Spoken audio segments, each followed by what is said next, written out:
Piensa en una figura de jefe que hayas tenido. ¿Qué te viene primero a la cabeza? ¿Una persona que te inspiró, te dejó indiferente o alguien que aún a día de hoy se te tensa el cuerpo solo de recordarlo? La mayoría de nosotros no olvidamos a los malos jefes, pero tampoco olvidamos a los buenos mentores. La mayoría de líderes aspira a estar en esta categoría. No quieren ser indiferentes, sino que quieren ser recordados como una persona inspiradora y capaz de sacar lo mejor de su equipo. Que la gente de su equipo los recuerde con admiración y no con resentimiento. Pero la mayoría de personas tiene una idea equivocada de cómo hacerlo. Veremos 3 ideas que te harán destacar como mentor. No te hago perder el tiempo, así que vamos con el primer punto.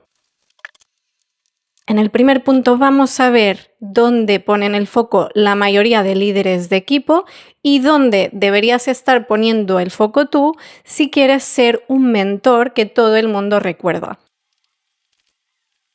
Potencial versus rendimiento o comportamiento actual. El 99% de líderes se centran mayoritariamente en el rendimiento actual, en el comportamiento actual de las personas de su equipo e intentan generar los cambios partiendo de esta base. Pero vamos a ver qué pasa si tomamos de base la fórmula del rendimiento de Timothy Gallwey.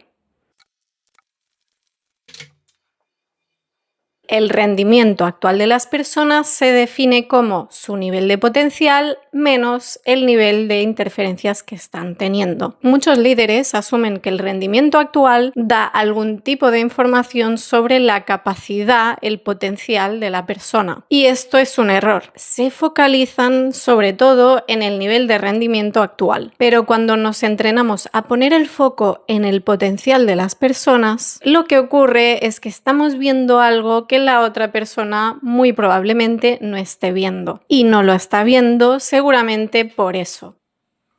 Porque las interferencias internas que tiene le impiden verlo. Cuando lo vemos de esta forma, la pregunta cambia. La pregunta ya no es cómo mejoramos el rendimiento de esta persona, sino que en cambio nos preguntamos cómo podemos hacer para que esta persona opere más desde el factor potencial y menos desde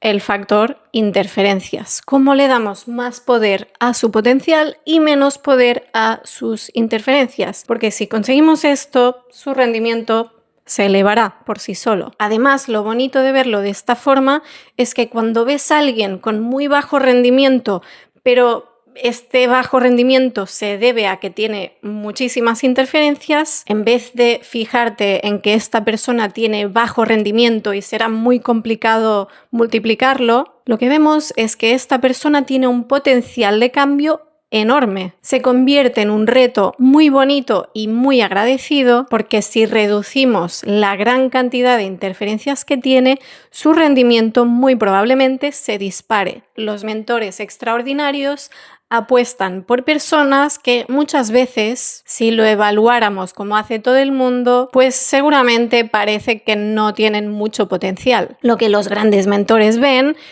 no es que no tenga potencial, es que tiene muchas interferencias y por lo tanto su potencial no se ve reflejado en su rendimiento. Es un cambio sutil pero muy potente, ya que la mayoría de líderes no operan desde esta premisa. El sistema educativo e incluso empresarial nos enseña principalmente a evaluar las personas en base a su rendimiento y no en base a su potencial. Si adoptas este enfoque, ya estás siendo diferente que el 99% de las personas. Y esto obviamente hará que consigas resultados muy distintos. Y ahora vamos al segundo punto.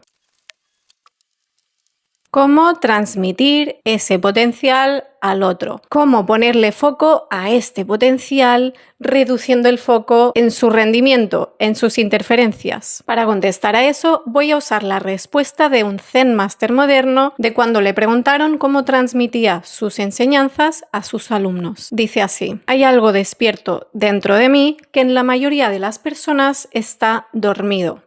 Cuando pasan tiempo conmigo, eso despierta y sienten más paz y más alivio. Cuanto más tiempo pasan en presencia y en práctica, más despierta se vuelve. En algún momento, esa esencia dentro de ellos puede despertar completamente y entonces se dice que ha ocurrido una transmisión. Pero no es algo que pasa directamente del maestro al alumno. Es que lo que está completamente despierto en mí, ahora también está completamente despierto en ellos. Me parece una respuesta súper bonita y súper acertada. Vamos a hacer un modelo visual para que te lo pueda explicar más claro.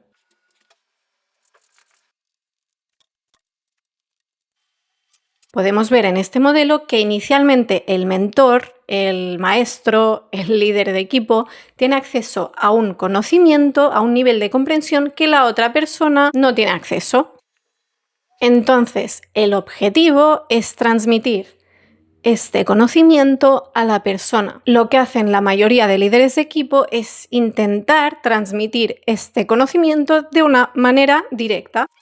Lo que hacen es que este conocimiento pase por ellos y finalmente llegue pues a su mentorizado, a su miembro del equipo. Sería un tipo de transmisión directa. Lo que pasa aquí es que si hubiera niveles de comprensión, simplificando mucho, si hubiera solo 3 niveles de comprensión, tendríamos el más bajo, el nivel de comprensión en que la persona no ve absolutamente nada. Aún no ha sido expuesta a ese conocimiento. Tenemos el segundo nivel de comprensión, que sería, vale, ok, es un nivel de comprensión muy de cabeza, de vale, sí, tiene sentido. El problema de esto es que el hecho que algo tenga sentido a nivel intelectual no significa que vayas a cambiar nada, porque no lo estás viviendo, no lo estás viendo con total claridad. Hay un tercer nivel de comprensión que es el clic, es el wow, es el no me había dado cuenta de esto, ostras, esto realmente cambia mi vida. Para llegar a este punto es prácticamente imposible hacerlo por la vía de transmisión directa. Lo que es necesario para que ocurra esto es que la persona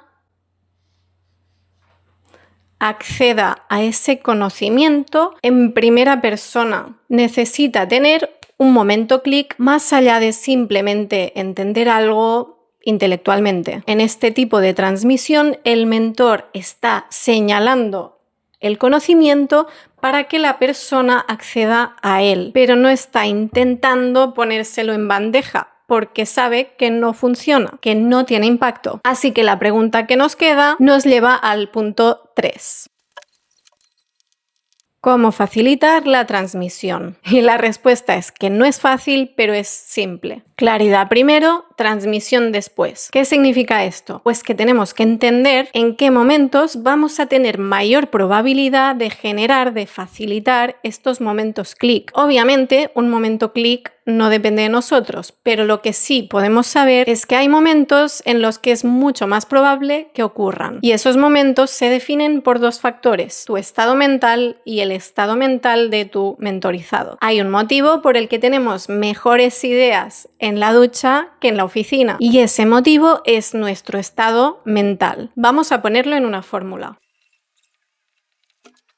Tu estado mental del momento es el resultado de tu claridad natural menos el nivel de interferencias que tienes en el momento. Aquí partimos de la base que la claridad es nuestro estado natural. La única forma de sacarnos de este estado de claridad natural es que haya interferencias. Si tenemos en cuenta los 2 factores, el resultado es el estado mental del momento. ¿Por qué es importante esto en el proceso de transmisión como mentor? Piénsalo como si enviaras un mensaje de WhatsApp. Si no tienes datos y no tienes acceso a Wi-Fi, pues no tiene mucho sentido enviar un WhatsApp, porque la otra persona no lo recibirá. Y si tú los tienes, pero la otra persona no los tiene, pues tampoco los recibirá. En el ejemplo del WhatsApp, cuando la otra persona tenga acceso, recibirá el mensaje. Pero en este caso es como si hubiera un agujero negro en el que has perdido la oportunidad. Esa transmisión se quedó a medias, se perdió en el vacío y al final es energía mental que estamos dedicando para nada. No tiene sentido intentar hacer la transmisión cuando una de las dos personas no está conectada. Si tu mentorizado está distraído con la mente en otro lado, es como si no tuviera señal. Así que el primer paso antes de intentar enviar el mensaje es asegurarte que los dos estáis conectados a la señal. En otras palabras, los dos estáis en un buen estado mental. La mayoría de los líderes intentan forzar esta transmisión y luego se frustran cuando no ven cambios en la otra persona. Pero es que es de lógica. Si intentas comunicar un mensaje cuando no hay claridad, es como enviar un mensaje sin conexión. Nadie lo recibe y mucho menos lo entiende. Como mentor, tu primer trabajo es facilitar un espacio en el que los dos podáis acceder a claridad, donde no haya interferencias, porque solo así lo que compartas tiene el potencial de llegar a su destino y generar algún tipo de cambio. Claridad primero, transmisión después. Y hasta aquí el vídeo de hoy. En el último vídeo hablé de la que considero, en mi experiencia como coach ejecutiva, que es la principal cualidad en un líder. Si te centras en ella, también te permitirá ser un mentor que nadie olvida. Haz clic aquí para ver el vídeo.